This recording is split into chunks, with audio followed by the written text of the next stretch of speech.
자, 이제 마지막 시간입니다. 자, 9번부터인데요. 일단 요거는 어렵지 않은 거죠. 9번 이런 걸 틀리면 안 되는데요. 근데 질문을 잘 봐야죠, 질문을. 그게 기역과 니은에 들어가는 것을 묻는 게 아니고 니은과 디귿에 들어가는 걸 묻고 있죠. 근데 기역과 니은에 들어가는 거 체크하면 이제 틀리는 거죠. 그러니까 질문을 잘 봐야 됩니다. 이런 거 좀 틀리면 안 되고요. 넘어가시고요. 10번도 같은 맥락이고요. 11번을 보겠습니다. 11번에 영업수지 계산과 관련된 다음 설명 중 틀린 것은 1번 유효총소득은 가능총소득에서 공실 및 불량부채 충당금을 차감하고 기타 소득을 가산하여 계산한다. 맞죠? 그 다음에 2번 영업경비에는 감가상각비, 공실 및 불량부채 충당금이 포함되지 않고 적산임료 산정 시 필요 재경비에는 감가상각비, 공실 및 불량부채 충당금이 포함된다. 이거 여러분들 많이 했던 부분인가요? 적산임료 산정하는 거. 잘 모르는 부분이 나올 때는 승부를 걸지 마십시오. 이런 데는 승부 거는 거 아닙니다. 일단 패스하고 지나가는 거예요. 그 다음에 3번 세전현금 수지는 순영업소득에서 부채 서비스액을 차감하여 계산하며 이는 순영업소득보다 항상 작은 값을 갖는다. 틀렸죠? 전액 자기 자본으로 투자하게 되면은 세전현금 수지와 순영업소득이 같을 수 있죠. 다음에 세후현금 수지는 세전현금 수지에서 영업소득세를 차감하여 계산하며 세전현금 수지의 크기와 같을 수 있다. 그죠? 과세 대상이 아닌 경우가 있습니다.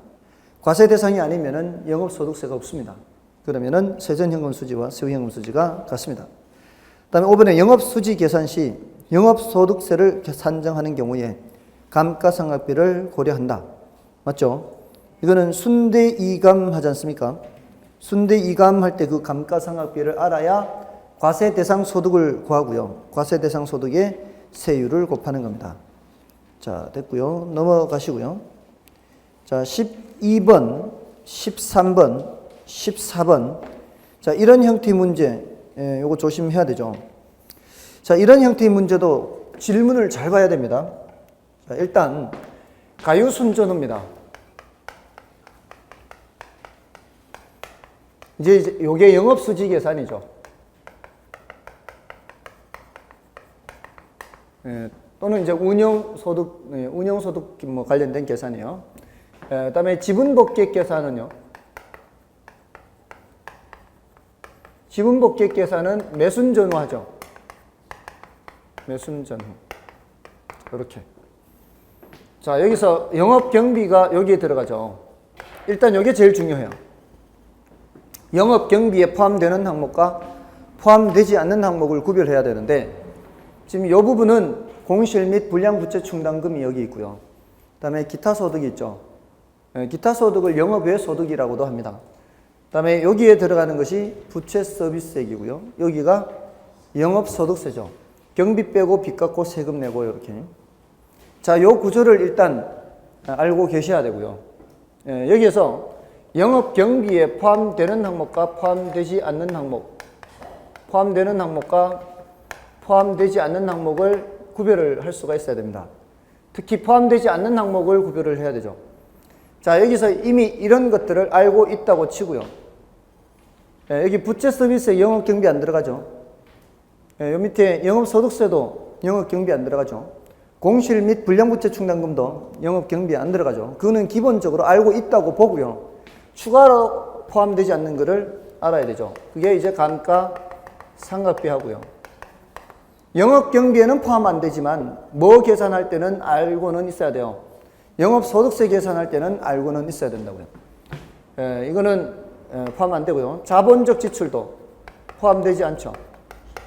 이거 포함되지 않습니다. 그 다음에 소유자 급여요. 소유자가 자기 월급 챙겨가요. 그거는 소득을 미리 땡겨가는 거지 영업 비용이 아닙니다. 그 다음에 그 개인적인 업무비, 이것도 소유자의 개인적인 업무비를 말하는 거예요.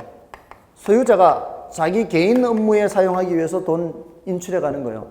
그거는 그 부동산의 영업경비는 아니라는 뜻입니다. 그 다음에 포함되는 항목으로는 재산세를 조심해야 돼요. 여기서 다른 데서는요, 이 다른 계산 문제는 그 필요 없는 자료를 잘 주지 않습니다. 쓸데없는 자료를 잘 안 줘요. 근데 영업수지 계산 이쪽에서는 쓸데없는 자료를 줍니다. 예를 들어서 순영업소득이 얼마다 하고요. 그리고 부채 서비스액이 얼마다 하고요. 재산세가 얼마다 이렇게 해요. 이 순영업소득 계산할 때 이미 뭐가 빠진 상태예요. 재산세가 빠진 상태거든요. 영업경비에 포함되잖아요. 경비를 뺀 상태가 순이죠. 쓸데없이 이런 자료를 주는 거예요. 또 순영업소득을 계산하라고 하면서 부채 서비스액 자료를 줘요. 이런 거 빼면 안 되는 거죠. 덥석덥석 다 먹으면 안 된다고요. 여기서는 함정을 그렇게 많이 만들어요. 그래서 이게 포함되는지 포함되지 않는지 이거를 늘 주의를 하고 있어야 돼요. 그리고 부채 서비스액은 원금이자 합계죠. 원금이자 합계. 원금만 얘기하는 게 아니라 원금이자 합계 부채 서비스액은. 그래서 문제에서 이자 비용, 원금 상환액 이렇게 각각 나올 때에는 부채 서비스액 빼서 세전현금 수지 구하려면은 이자 비용과 원금 상환액을 합해서 빼야 돼요. 됐죠? 그런 것들을 조심해야 돼요. 자, 그래서 여기서는 12번에서 이제 영업경비 이 항목들로 바르게 연결한 거 됐죠? 기억은 들어가는 거죠, 재산세. 자, 니은의 소멸성 보험료는 뭔가 하면은, 여러분들도 아마 그런 보험들을 가입해 두셨을지도 모르겠습니다. 자, 60개월 동안 매달 50만원씩 보험료를 내요. 50만원씩, 50만원씩. 총 금액은 이제 3천만원이 되겠죠. 3천만원인데, 지금 요때 가서 1200만원을 환급해 준대요. 만기에 일부 환급해 주는 거예요. 만기에 일부 환급해 주면은 매달 50만원이 모두 다 보험료가 아닙니다. 돌려받는 게 있으니까. 맞죠? 요 돌려받는 거를 비소멸성이라고 그래요. 비소멸성. 소멸되지 않는 거죠. 다시 돌려받으니까. 요걸 제외한 것이 소멸성이에요. 그럼 요 50만원 중에서 소멸성에 해당하는 걸 따로 계산해야 되겠죠. 얼마로 계산하면 될까요?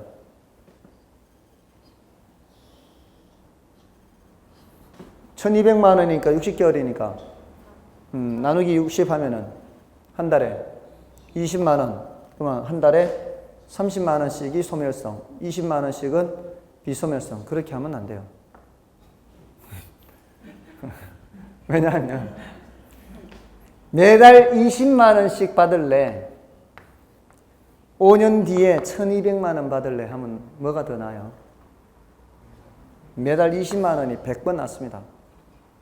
화폐 시간 가치를 고려해야 되죠. 그럼 다시 여기에 뭐를 계산해야 돼요? 얼마가 되는지 이거 쪼개야 되죠, 또. 쪼개면은 20만원보다는 더 적은 금액이 되겠죠. 그거 계산하려면 뭘 계산해야 돼요? 어떤 개수? 또 쪼개는 거잖아요. 미랫돈 쪼개니까 감채임 개수다. 뭔지 아시겠죠? 이런 경우에 바로바로 자유자재로 활용하려면 감채임 개수를 그런 식으로 알고 있어야 돼요. 미랫돈을 쪼개는 거다. 이렇게. 아시겠습니까? 그래서 실제 이 감정평가론이라든가 이 수익환원법에서 계산할 때는 정확하게 화폐시간 가치를 고려한다면 다 해가지고 소멸성 보험료가 30만원 넘어요. 사실은 30만 얼마든가 이렇게 될 거예요. 그게 바로 무슨 보험료라고요? 소멸성 보험료. 소멸성 보험료는 경비에 포함돼요, 안 돼요? 포함되는 거예요. 얘는 비소멸성이 포함 안 되는 거고요. 그 다음에 공실 및 불량부채 충당금 아니고요. 유지비는 포함되죠. 영업소득세는 아니고요. 부채 서비스도 아니죠. 전기료는 포함되죠. 관리비 포함되죠. 자본적 지출이나 감가상각비는 포함 안 됩니다. 자, 그렇게 해서 5번이 정답이 되는 거고요. 자, 다음은 13번 같은 경우는 이제 고정비용, 가변비용 뭐 이렇게 할 때, 요거는 이제 고정비용은 매달 똑같이 나가는 거고요. 가변비용은 그때그때 달라질 수 있는 것을 말하는 거죠. 그건 그렇게 보는데 14번 같은 질문을 조심해야 된다고요. 14번에 지금 질문하는 게 영업수지를 산정하는 항목에 포함되지 않는 거 됐죠. 영업수지를 산정하는 거는 뭐를 산정하는 거예요? 이쪽을 이쪽을 산정하는 겁니다. 이쪽을 산정할 때는 여기 들어오는 거 다 필요하죠. 이쪽에 있는 게 필요 없는 거예요. 문제에서 유효 총소득을 산정하는 데 필요한 건 하면은 요 위에 것이 필요합니다. 맞죠? 유효 총소득 산정하는 데 필요한 거는 요 위에 있는 게 필요하잖아요. 순영업소득을 산정하는 데 필요한 거는 요 위에 있는 것들이죠. 그러니까 어떤 걸 질문하느냐에 따라서 그 위에 것이 필요한 거예요. 그 위에 것. 근데 영업수지를 계산하는 데 필요한 항목이 있으니까 저쪽에 있는 게 다 필요한 거예요. 아시겠어요? 질문을 잘 보시라고요, 질문을. 그런 데 속지 마시고요. 순영업소득을 산정하는 데 필요한 것은 저 위에 영업경비 위로가 필요하고요. 그죠? 영업경비를 포함해서. 세전연금수지를 구하는 데 필요한 거는 부채 서비스액을 포함해서 그 위에 게 필요한 거예요. 됐죠? 예, 그거 틀리지 않도록 하시고요. 넘어가십시오. 자, 넘어가시면은, 자, 이제 그 15번은 이제 앞에 봤던 형태의 그런, 그 이론 문제고요. 그 11번과 같은 유형이고, 15번은. 그 다음에 이제 16, 17, 18번의 문제들이 나오죠. 이 다 순영업소득을 계산하는 문제인데, 그 16번 같은 형태는 오히려 더 쉬운 편입니다. 16번 형태는 퍼센트로 주고 있죠. 각종 공제해야 될 것들을. 퍼센트로 주면은 반대 나머지 퍼센트를 곱셈만 하면 되거든요. 쉽지 않고요. 어렵지 않고요. 다음에 17번은 뭐만 제대로 잘 찾아내면 되는 거예요. 영업경비에 포함되는 항목과 포함되지 않는 항목만 잘 찾아내면 되는 거고요. 다음에 그 18번을 좀 보겠습니다. 18번은 순영업소득을 계산하는데 이것도 이제 퍼센트로 줬기 때문에 어렵지는 않은데 다만 이제 그냥 가능총소득 이렇게 얼마 주지 않고요. 건축 면적에 대해서 유효 임대 면적을 이렇게 줬잖아요. 그래서 가능총소득이 얼마나 되는 거예요? 100% 임대됐을 때잖아요. 근데 2000제곱미터를 다 임대할 수 있는 게 아니고 그 중에 80%만 임대할 수 있고요. 여기에 다 임대됐다면은 얼마를 받을 수 있는 거예요? 평균 임대료가 5,000원이죠. 요만큼이 가능총소득이에요. 여기까지가. 유효 총소득은 공실 및 불량부채 충당금을 고려해야 되는데 평균 공실률이 10%죠. 그러면 이 위에 있는 2,000 곱하기 0.8 곱하기 5,000 곱하기 0.9 한다 이 말이에요. 간단한 거예요. 사실은 퍼센트로 이렇게 주는 거는. 그 다음에 순영업소득은요. 다시 이렇게 곱한 금액에다가 뭐를 고려하는 거예요? 영업 경비를 고려해야 되죠. 근데 영업 경비율이 유효 조소득의 50%죠. 그럼 요 위에 거에 곱하기 0.5만 하면 끝이죠. 0.5 이렇게 나온 거는 0.5를 빨리 없애는 게 요령이에요. 이렇게 하면 4,000이죠. 5라는 숫자가 없어지도록 하는 게 빨라요. 여기 0.5 하면은요. 2,000이죠. 그러면 2,000, 2,000, 400만이죠. 400만에 0.9, 4, 9, 36, 360만 원. 5라는 숫자가 나올 땐 빨리 그 5라는 숫자를 없애는 방법으로 하면 돼요. 그럼 계산기 굳이 안 두드려도 돼요. 우리 시험에는 다 이렇게 쉬운 숫자가 나옵니다. 대부분. 그렇게 하시면 되고요. 다음에 넘어가시고요. 다음에 이제 넘어가시면은 그 20번은 앞에 17번과 같은 유형이니까 그렇게 해서 보시면 되고요. 그 19번은 세전 현금 수지를 구하는 거고요.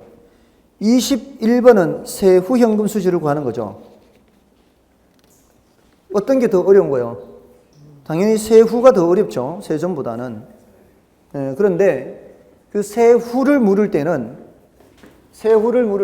문제에서 자신 있으신 분들은 이제 여기까지 하는 것도 괜찮아요. 이게 그렇게 어려운 건 아니니까. 다만 자신이 있느냐 없느냐 이거는 이제 그리고 시간도 좀 고려해야 되거든요.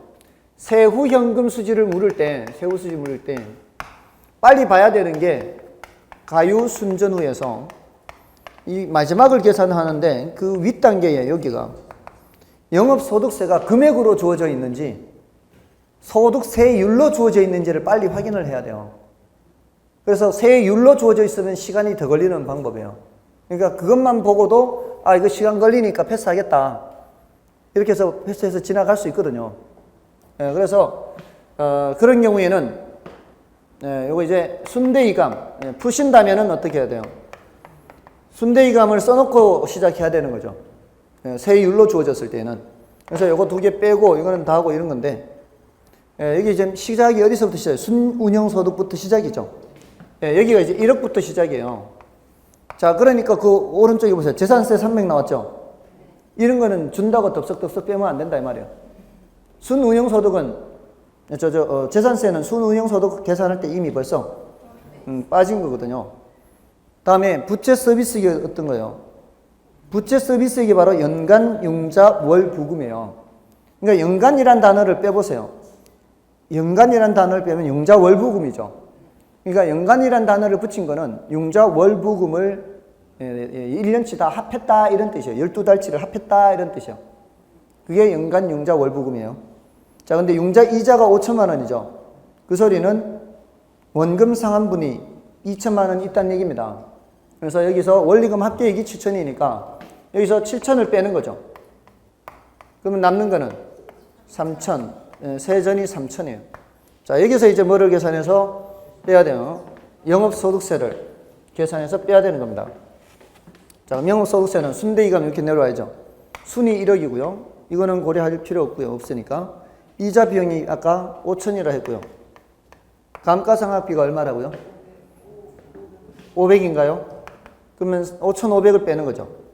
과세 대상이 4,500이고 여기에다가 곱하기 0.3, 세율 0.3을 곱하면 4,500에 30%죠. 10%는 450이고요. 30%는 450이 3개 있는 거죠. 그러면 1,350이 여기 들어가는 거죠. 3,000에서 1,350을 빼면은 1,650 세후 현금 수지가 이렇게 되는 겁니다. 그러니까 계산 문제는 그 유형을 빨리 파악을 해야 된다고요.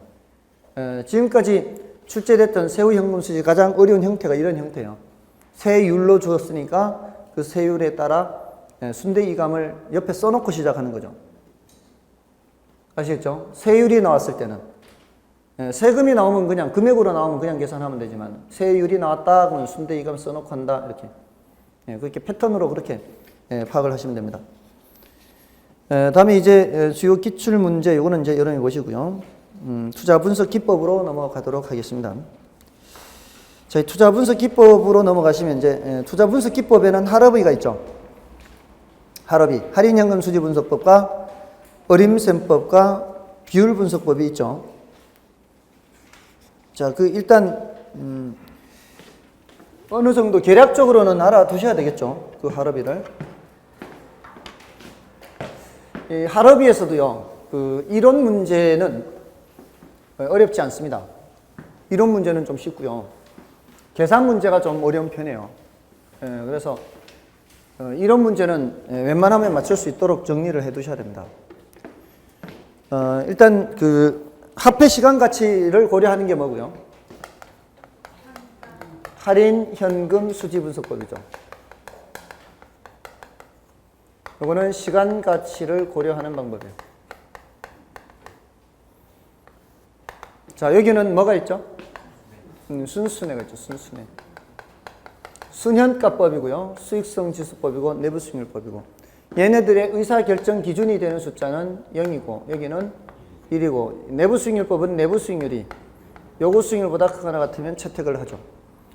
다음에 요거 말고 현가 회수기간이라는 것도 있고요. 요거는 길수록 좋아요? 짧을수록 좋아요? 짧을수록 좋죠. 다음에 연평균 순현가. 요거는 클수록 좋을까요? 작을수록 좋을까요? 연평균 순현가는 순현가가 클수록 좋을까요? 작을수록 좋을까요? 순현가는 클수록 좋죠. 그걸 연평균으로 하는 거예요. 연평균으로 나누는 거예요. 그러니까 5년을 투자하게 되면은 하나, 둘, 셋, 넷, 다섯, 5년 투자하면은 5년간 투자되는 돈의 현재 가치를 다 계산하잖아. 이렇게 다 해서 이게 유입평가를 계산할 거 아니에요. 유입평가가 4천만 원이에요. 합계가. 근데 내 주문에서 투자되는 돈은 3천만 원이에요. 그럼 순현가가 얼마예요? 나가는 돈은 이렇고 들어오는 돈의 현가는 이렇다면은 순현가가 순현가가 1,000만 원이잖아요. 그건 언제 시점에 1,000만 원이에요? 요 시점. 요 시점에 1,000만 원이 그냥 순현가예요. 근데 연평균 순현가는 어떻게 해요? 요거를 다섯으로 쪼갠 것이 연평균 순현가라고요. 현재 순현가 얼마를? 1,000만 원을 5년간 투자하는 거니까 다섯으로 다시 쪼개는 게 뭐라고요? 연평균 순현가요. 됐나요? 이때 뭘 적용해야 될까요? 이때는 또 쪼개는 거잖아요. 현재 돈 쪼개죠? 뭐예요? 저당상수 200 하면 안 된다고요. 화폐시간 가치를 다 고려해서 쪼갠다고요. 이 연평균 순현가는 순현가에다가 뭘 곱한다고요? 저당상수를 곱해야 이렇게 나오는 거예요. 아시겠습니까? 그럼 순현가가 1,000이라는 것의 의미는 뭐예요? 순현가가 1,000이라는 것의 의미는 요구 수익률을 만족시키고도 현재 돈으로 1,000만 원만큼 남는다는 뜻이거든요. 그러면 연평균 순현가가 나온다는 거는 예를 들어 연평균 순현가가 210이다. 200보다는 크게 나옵니다, 이게. 연평균 순현가가 210이라는 얘기는 매년 요구 수익률을 챙기고도 210만큼 돈 더 번다는 뜻이에요. 매년. 아시겠습니까? 그게 연평균 순현가 개념이에요. 아무튼 현가라는 단어가 들어가 있는 거, 이 구체적인 내용은 굳이 어렵게 모르셔도 돼요. 이런 거는 전부 다 할 때마다 화폐 시간 가치를 고려하잖아요. 이거는 전부 다 화폐 시간 가치를 고려한다 이렇게 알고 계시면 되죠. 다 따져서 하는 거예요. 현가라는 단어가 들어가 있는 게. 근데 전부 다 크면 클수록 좋은데 딱 하나만 작을수록 좋은 거죠. 요건 작을수록 좋은 거예요. 다른 거는 클수록 좋은 거예요. 그렇죠? 이게 이제 할인 현금 수지 분석법입니다. 그러니까 요게 이제 오늘 여기까지 좀 앞부분의 문제들을 좀 풀고요. 다음 주에 이제 어림셈법과 비율 분석법에 대해서 좀 말씀을 드릴 거예요. 그래서 201쪽에 보시면은 1번입니다. 부동산 투자 분석 기법에 대한 설명 중 틀린 것은 1번 내부 수익률이 요구 수익률보다 크면 투자자는 투자안을 채택할 것이다. 맞죠? 그다음에 투자자는 순현가가 0보다 크면 투자를 채택하고 순현가가 0보다 작으면 투자를 기각할 것이다. 맞죠? 할인연금 수지 분석법은 화폐 시간 가치를 고려하는 방법이며 어림셈법이나 비율 분석법은 화폐 시간 가치를 고려하지 않는 방법이다. 맞죠? 순현가가 동일한 경우 수익성 지수가 클수록 타당성이 낮다. 자, 이런 거는요, 사실 동물적 감각으로 해야 돼요. 왜냐하면은, 이게, 이런 거는, 보세요. 여러분들이 지금 방금 제가 이렇게 말씀을 드린 이유가 이 숫자들이 클수록 좋다 그랬죠. 이것도 클수록 좋다 그랬죠. 얘만 작을수록 좋다 그랬죠. 그러면 두 투자안이 하나의 조건이 똑같아요. 그러면은 다른 조건으로 봤을 때는 그 숫자가 클수록 좋은 거지. 클수록 좋으니까. 맞죠? 지금 4번 지문인가요, 그게? 4번 지문인가요? 4번 지문. 자, 어떤 두 투자안들이 있어요. A와 B가 순현가가 모두 다 200이에요. 순현가가 200인데 들어오는 돈의 현가는 얘는 700이고요. 얘는 1200이에요. 나가는 돈의 현가는 얘는 500이고요. 얘는 1000이에요. 그 소리는 뭐예요, 이게? 투자되는 금액이 얘는 5000이고 들어오는 돈은 700이에요. 얘는 투자되는 금액이 1000이고 들어오는 돈은 1200이에요. 순현가는 어떻게 계산합니까? 요거 빼서 계산하는 거죠. 순현가는 유입현가 빼기 유출현가는 거예요. 그러니까 200 맞잖아요. 유입현가 빼기 유출현가죠. 200 맞죠? 맞나요? 근데 얘는 500이 나가서 200을 붙여 들어오는 거고 얘는 1000이 나가서 200을 붙여 들어오는 거죠. 수익성 지수는 어떻게 계산해요? 나누기 하는 거예요. 여기. 나누기 하면 돼요. 700 나누기 500 1.4고요. 1200 나누기 1000은 1.2다 이 말이에요. 수익성 지수의 뜻은 뭔가 하면은 수익성 지수가 1.2라는 뜻은요. 나간 돈의 1.2배로 들어온다는 뜻입니다. 수익성 지수 1.4라는 뜻은 나간 돈의 1.4배로 돌아온다는 뜻이에요. 그러니까 당연히 이게 높을수록 더 많은 배수로 들어온다는 뜻이죠. 그러니까 순현가가 똑같을 때 나머지 하나 기준이 큰 쪽이 더 좋은 놈이 되는 거죠. 그렇지 않나요? 그러면은 거꾸로 수익성 지수가 똑같을 수 있죠. 수익성 지수가 똑같은데 순현가가 다를 수 있죠. 이럴 수 있잖아요. 이럴 경우에는 뭐를 선택하는 게 더 좋아요? 우선적으로 순현가가 큰 거 선택하는 게 더 좋은 거죠. 당연히. 예를 들어서 이게 600이고 500일 수 있거든요. 1.2 맞죠? 이게 들어오는 돈의 현가, 나가는 돈의 현가. 그러면은 1.2 되죠, 이게. 500분의 600이니까. 맞나요? 그때 순현가는 얼마예요?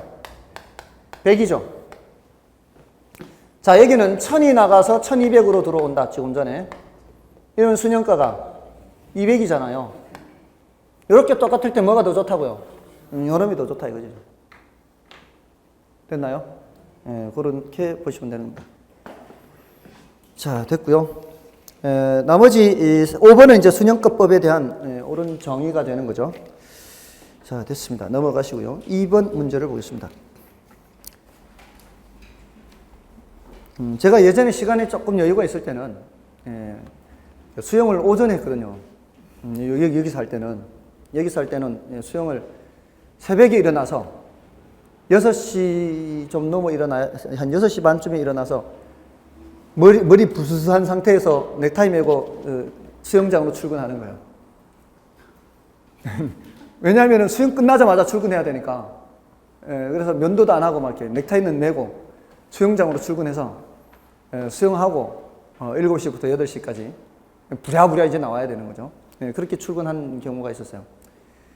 그나마 그때는 좀 시간적인 여유가 있는 거죠. 지금 가까이에 수영장도 있고 이 근처에 다니고 할 때는 그게 가능했는데 지금은 새벽에 하는 거는 이제 꿈도 못 꾸는 거죠. 그때는요, 월수금은 수영하고요, 화목토는 에어로빅까지 했어요. 운동을 많이 했죠, 그때는. 그때는 정말 이 등산도 가고 주말에. 그러니까 엄청 탄탄했었는데 지금 한 5, 6년 지난 사이에 그냥 완전히 망가졌습니다. 자, 아무튼 여러분도 이제 시험 끝나고 이제 운동 좀 하십시오. 2번을 보겠습니다. 다음 부동산 투자 분석 기법 중 할인 현금 수지 분석법에 대한 설명이다. 틀린 것은. 자, 여기서는 그 2번, 3번 지문만 좀 보시겠습니다. 2번, 3번. 그 순현가법에서의 요구 수익률은 예상된 현금 유입의 현가압과 현금 유출의 현가압을 서로 같게 만드는 할인율, 즉 수익성 지수가 1이 되게 하는 할인율이다.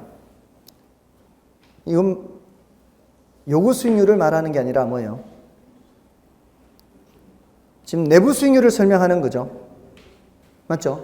내부 수익률이라는 게, 자, 여기서 조금 더 들어가는 내용이죠. 내부 수익률법에서 내부 수익률이라는 것은 순현가가 뭐가 되게 하는 할인율, 순현가는 여기 되게 하는 할인율, 수익성 지수는 1이 되게 하는 할인율, 유입현가합과 유출현가합이 같게 되도록 하는 할인율, 이렇게 되죠. 요것이 되게 하는 할인율입니다. 이렇게. 그래서 2번 틀렸고요. 다음에 3번에서는 순현가법에서는 할인율로 요구 수익률을, 내부 수익률법에서는 내부 수익률을 사용한다. 자, 할인율 사용하는 게 이 위에 두 가지는 모두 다 요구 수익률로 할인합니다. 얘네들 수익성 지수법과 순현가법은 모두 다 요구 수익률로 할인합니다. 순현가법과 수익성 지수법의 차이는 뭐밖에 없어요? 여기 나누기 하는 것밖에 없어요. 계산된 결과가 나왔잖아요, 지금. 계산된 결과를 빼기 하면 뭐고요? 순현가법이고, 계산된 결과를 나누기 하면은 수익성 지수라고요. 이건 이미 할인된 상태죠. 이거 이미 할인된 상태잖아요. 현재 가치로. 할인된 상태에서 차이점은 뭐밖에 없다고요? 빼기냐 나누기냐. 그럼 할인할 때 무엇으로 할인한다고요? 다 요구 수익률을 할인한다고. 이게 순현가법이나 수익성지수법 모두 다 요구 수익률을 할인하는데 내부 수익률법은 뭐로 할인한다고요? 내부 수익률을 사용한다고요. 됐습니까? 자, 그렇게 하시고요. 다음에 그 나머지 문제 3번, 4번 문제들은 여러분이 좀 봐주시고 뒤로 가면 이제 뒤에 지금 3번, 4번에 나오는 내용들은 지금 앞에 있는 내용들과 거의 같은 내용들이에요. 그래서 5번 문제를 가보십시오. 5번. 5번 문제 가보시면은 그 4번 지문 보세요. 내부 수익률법은 요구 수익률을 사전적으로 산정할 필요가 없다는 장점이 있으나 이게 내부 수익률법의 거의 유일한 장점입니다. 근데 누구는 사전적으로 요구 수익률을 계산해야 돼요? 순현가법이나 수익성지수법은 요구 수익률 모르면은 이거 할인할 수 있어요, 없어요? 지금 이 금액을 계산 자체를 못하는 거예요. 지금 요구 수익률을 알아야만 이거 지금 할인 현재 가치로 바꿀 수가 있는 거죠. 그래서 이 순현가법이나 수익성지수법은 반드시 사전적으로 요구 수익률이 산정돼 있어야 돼요. 근데 그게 쉽지 않은 작업이거든요. 왜? 요구 수익률은 굉장히 주관적이라고 그랬죠. 그걸 산정하기가 쉽지 않거든요. 그게 가질 수 있는 단점이에요. 순현가법의 단점.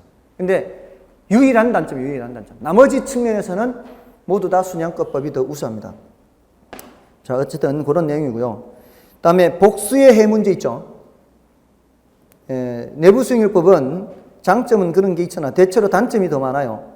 복수의 해 문제, 또 상호 배타적 투자안의 경우 투자자의 부를 극대화한다는 보장이 없다는 문제점이 있다는 겁니다. 복수의 해 문제가 뭔가요? 여러분들? 방정식 푸는 거예요. 방정식. 예를 들어서 내가 지금 1,000만 원을 투자하는데 1년 뒤에 700만 원이 들어와요. 근데 1년 뒤에만 들어오는 게 아니라 2년 뒤에 600만 원 들어오고요. 3년 뒤에 또 들어오는 게 또 있어요. 500만 원. 다 이거 현재 가치로 할인해야 되죠. 근데 이 내부 수익률의 의미가 뭐예요? 또 유출평가와 이쪽 유입평가가 똑같게 되도록 하는 할인율인데 이걸 이제 할인율이라고 생각해 보세요. 이거는 1년 뒤에니까 한 번 할인하고요. 이거는 제곱해야 되고요. 여기는 세제곱해야 되죠. 이거 계산하는 거 뭐예요? 방정식 풀이하는 겁니다. 몇 차 방정식이요? 3차 방정식. 3차 방정식은 일반적인 해법이 없습니다. 2차 방정식까지만 해법이 있어요. 3차 방정식은 특별한 모양만 해결을 할 수가 있어요. 그래서 이거는 해결을 일반적인 해법이 없어요. 그럼 어떻게 구해야 될까요? 숫자를 집어넣어 보는 거예요. 0.1을 집어넣어 보는 거예요. 여기다가 0.1을 집어넣어서 이거 1.1로 나누기 할 수 있죠. 여기 0.1을 집어넣으면 1.1의 제곱이니까 1.21로 나누면 되잖아요. 여기에 0.1을 집어넣으면 1.1의 세제곱이니까 1.331로 나누면 돼요. 이렇게 해서 계산을 해보면 이 숫자를 계산을 할 수는 있을 거 아니에요. 그랬더니 이게 1200이 돼요. 만약에 같지 않죠? 아직 할인할 여지가 더 있죠? 아직 할인이 덜 된 거예요. 그럼 어떻게 해요? 여기 숫자를 0.2를 집어넣어 보는 거예요. 숫자를 더 키우는 거죠. 더 많이 할인하는 거예요. 더 많이 할인했더니만 950이 나왔어요. 어떻게 될까요? 이제는 알죠. 너무 많이 할인하는 거지. 너무 많이 할인했으니까 여기 사이에 한 0.17 뭐 이렇게 집어넣어 보는 거죠. 0.17을 집어넣었더니만 얘가 1020이에요. 그러면 아직 0.17보다는 크고, 그죠? 이렇게 하는 방법이 있어요. 이런 방법을 시행착오법이라고 그래요. 이런 법도 있어요. 이런 법. 시행착오 계속 해가지고. 자, 그런데 이런 시행착오를 하더라도요. 답이 몇 개까지 나올 수 있다는 거예요. 답이 3개까지 나올 수 있어요. 그 3개가 나왔을 때 하나는 예를 들어 0.18 나왔어요. 또 하나는 0.19가 나올 수도 있어요. 예컨대 0.19, 0.18. 근데 요구 수익률은 투자자의 요구 수익률은 0.185예요. 예를 들어서 그럴 수 있잖아요.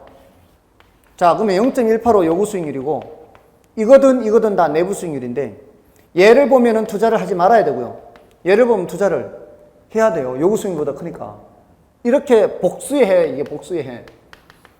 복수의 해가 됐을 때는 어떤 놈을 믿고 의사결정을 해야 되는지 판단을 못하는 거예요.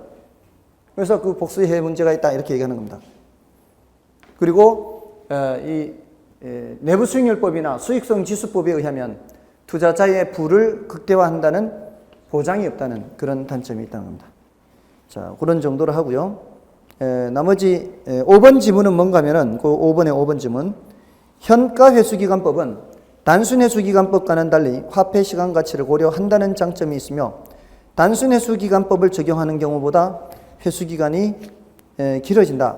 자, 이거는 뭔가 하면은요. 단순회수기간은 이렇게 하는 거예요.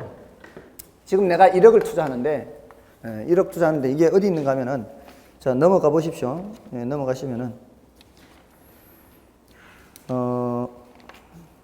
그 219쪽에 있어요. 219쪽. 219쪽에 30번 보십시오. 219쪽에 30번. 보시면은 지금 현재 1억이 나가거든요. 30번에.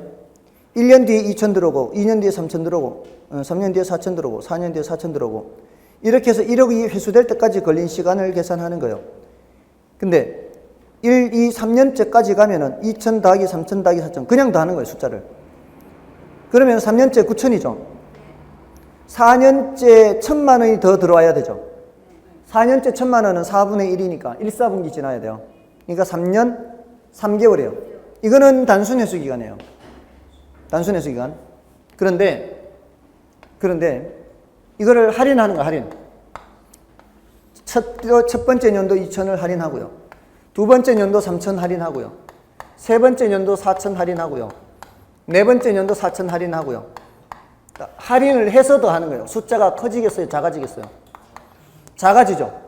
숫자가 작아진 걸 더해서 1억이 회수될 때까지 걸린 시간을 계산해야 돼요. 그게 무슨 회수기간? 현가 회수기간이에요. 그럼 숫자가 작아진 걸 더하기 때문에 시간이 더 길어져요.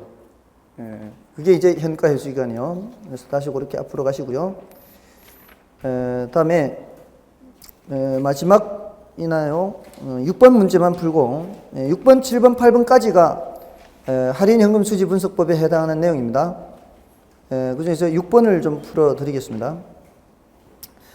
6번에 투자 결정을 하기 위한 증거로서 일반적으로 많이 활용되고 있는 순현가법과 내부 수익률법에 관한 설명 중 틀린 것은 1번 순현가법에서는 재투자율로 요구 수익률을 사용하지만 자, 이게 재투자율 나왔죠.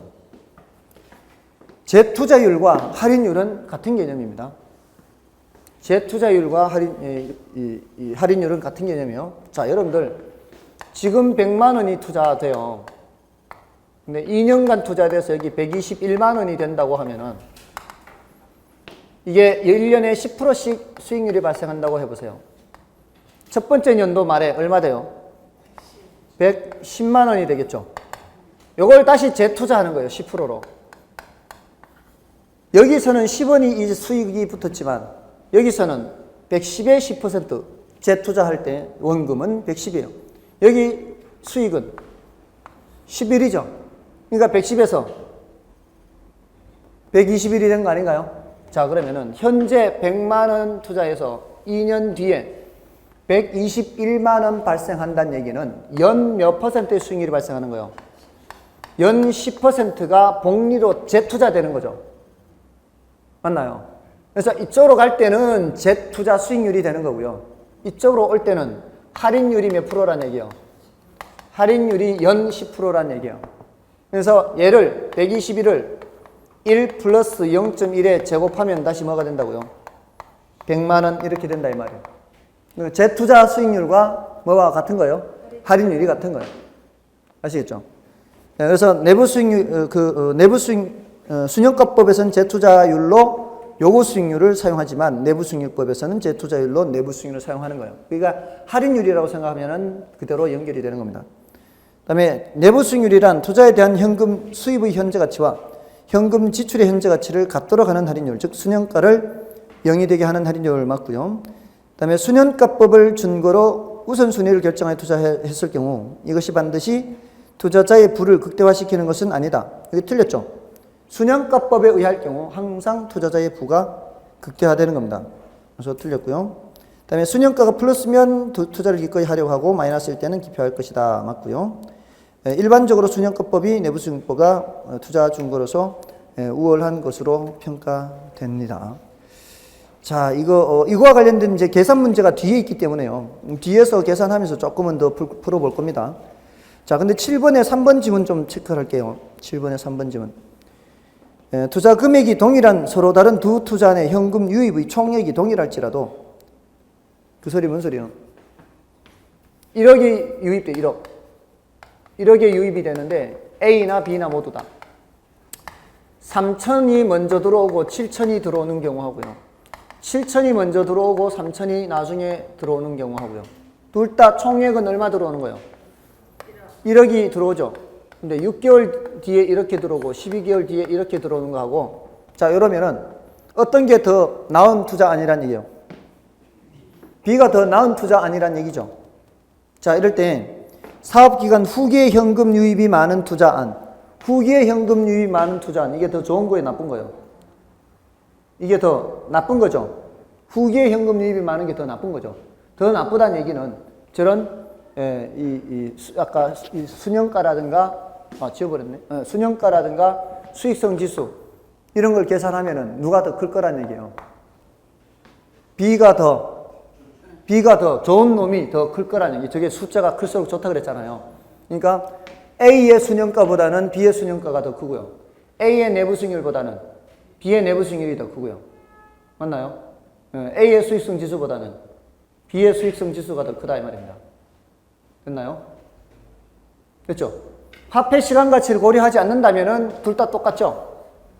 화폐 시간 가치를 고려하지 않는다면은 둘 다 그냥 1억 들어오는 거예요. 근데 뭐를 고려하니까 얘가 더 좋은 거예요? 화폐 시간 가치를 고려하니까 더 좋은 거예요. 그러니까 화폐 시간 가치를 고려할 때는 나가는 돈은 가능한 한 나중에 더 많은 게 좋고요. 들어오는 돈은 초기에 더 많은 게 더 좋은 거예요. 됐죠? 자, 그렇게 하시면 되겠습니다. 나머지는 됐고요. 8번도 그렇고요. 그래서 다음 주에는 9번 어림셈법과 비율 분석법 여기서부터 하도록 하겠습니다. S였습니다. 감사합니다.